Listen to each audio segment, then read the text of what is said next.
Sebelumnya saya ucapkan terima kasih atas kesempatannya Ustadz. Karena jujur saya ingin bertanya tapi saya malu. Jadi begini Ustadz, saya kemarin punya pacar, sudah berjalan 3 tahun. Saya menilai dia cukup paham ilmu agama karena dia rajin ibadah serta ilmu bacaan Al-Qur'annya sangat bagus alias qori. Awal tahun 2024 dia sakit. Diagnosa yang selama ini saya tahu karena sakit lambung, tetapi bolak-balik masuk rumah sakit dan sering diopname. Selama sakit saya selalu mendampingi ke sana kemari dan sering ikut nginep rumah sakit atas permintaan orang tuanya. Ini belum nikah tapi Ustadz. Selama 6 bulan Ustadz, saya awalnya ikhlas. Lama-lama saya sadar Ustadz kami belum menikah. Saya juga makin jauh dari keluarga saya dan banyak kerjaan yang saya tinggalkan. Masalahnya kalau saya tidak bisa menemani dia, pasti dia marah dan saya harus bolak-balik datang ke rumahnya setiap hari untuk membantu menemani dan merawat dia sakit.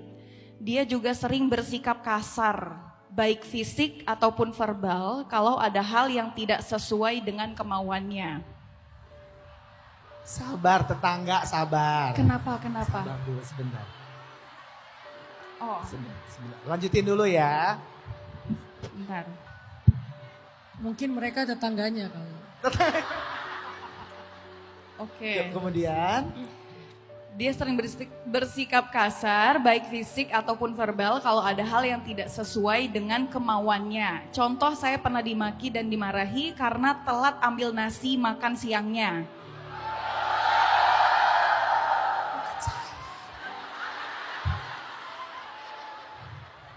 Saya juga pernah dipukul, dilempar barang dan diusir karena telat datang ke rumahnya. Sabar. Belum puncaknya belum. Puncaknya terakhir kali waktu itu saya diusir, dipukul dan sempat ditendang di depan orang tuanya Ustadz.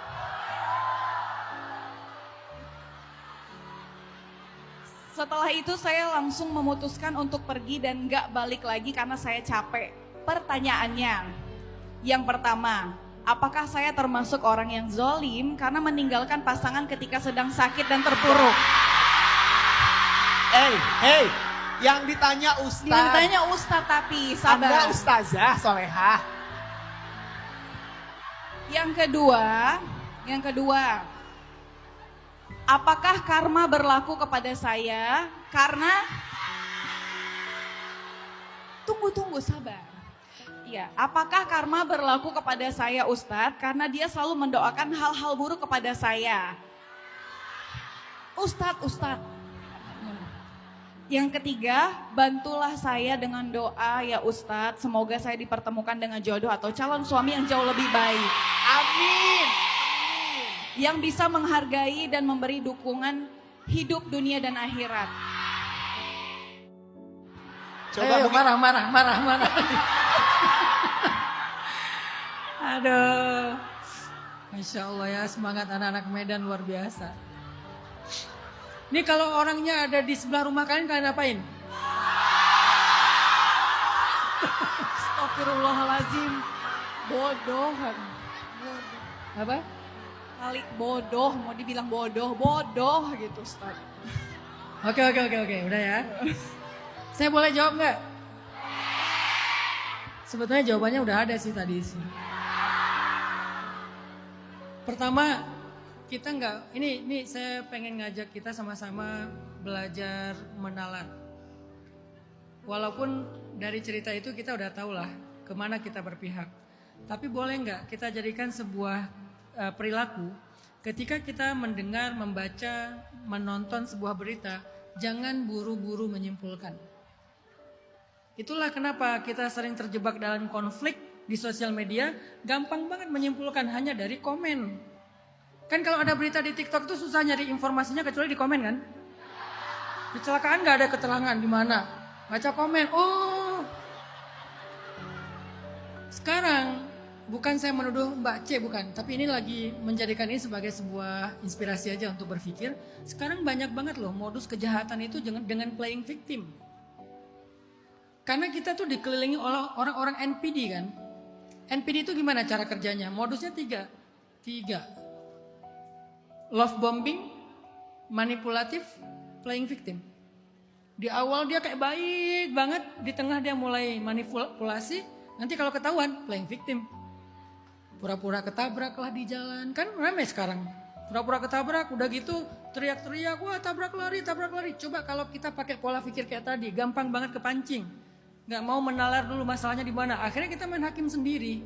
Anak muda, Gen Z, Gen Alpha, atau Gen saya, Gen milenial, kita udah gak boleh lagi main hakim sendiri. Karena takutnya kita jadi salah korban. Orang yang diteriakin maling belum tentu maling. Orang yang diteriakin tabrak lari belum tentu tabrak lari. Jangan-jangan dia korban NPD tadi. Balik lagi ke cerita tadi. Saya belum mendengar versi cowoknya. Ini jawaban saya menurut versi cewek. Udah jelas jawabannya. Mbak C, Mbak itu enggak kena karma. Pertama Mbak enggak salah. Justru Mbak itu udah terlalu baik menurut saya. Sampai kebaikannya itu lebih dari batasnya. Kan dia bukan tanggung jawab Mbak. Bukan suaminya kan? Bukan tanggung jawab Mbak, tanggung jawab orang tuanya. Kenapa pula orang tuanya nitip ke Mbak? Satu. Kedua, dia nggak bisa nuntut apapun dari Mbak. Orang belum ada kewajiban dan hak apapun. Ngapain dia lempar-lempar gara-gara masalah nasi telah diambil? Ketiga, orang yang mendoakan orang lain dengan keburukan, doa itu balik ke orangnya sendiri. Nggak akan sampai ke Mbak C, nggak usah khawatir. Jadi jangan sampai kita jadi kayak hidupnya was-was gara-gara banyak yang ngedoain buruk kepada kita. Kalau doa itu nggak pantas untuk kita, maka doa itu pasti akan balik lagi ke orangnya. Jadi tenanglah, pastikan kalau kalian itu memang nggak pantas didoain kayak gitu. Itu aja yang perlu kita pastikan. Saya nggak pantas didoain kayak gini, orang saya nggak zalim. Tapi kalau kalian zalim, ittaqu da'watal mazlum. Hati-hati dengan doanya orang yang terzolimi. Nggak ada hijab dengan Allah. Masalahnya kan ini nggak zalim. Jadi kalau kita nggak zalim, kita nggak jahat, kita nggak ngambil hak orang lain, terus orangnya mendoakan kita dengan segala kehancuran, kecelakaan, kebinasaan, doa itu hanya akan balik kepada dia sendiri. Nggak akan sedikit pun mengenai kita. Jadi Mbak C, tenang aja. Insya Allah apa yang udah Mbak C lakukan itu, kalau diniatkannya karena Allah, mudah-mudahan jadi kebaikan. Yang berlebihan semoga Allah mengampuni, dan setelah ini Allah ganti dengan yang lebih baik insya Allah. At-tayyibin lit-tayyibat. Mbak C yang sangat care, sangat peduli, insya Allah nanti akan ketemu dengan laki-laki yang act of service, soft spoken. Saking soft spoken kalau ngomong apa?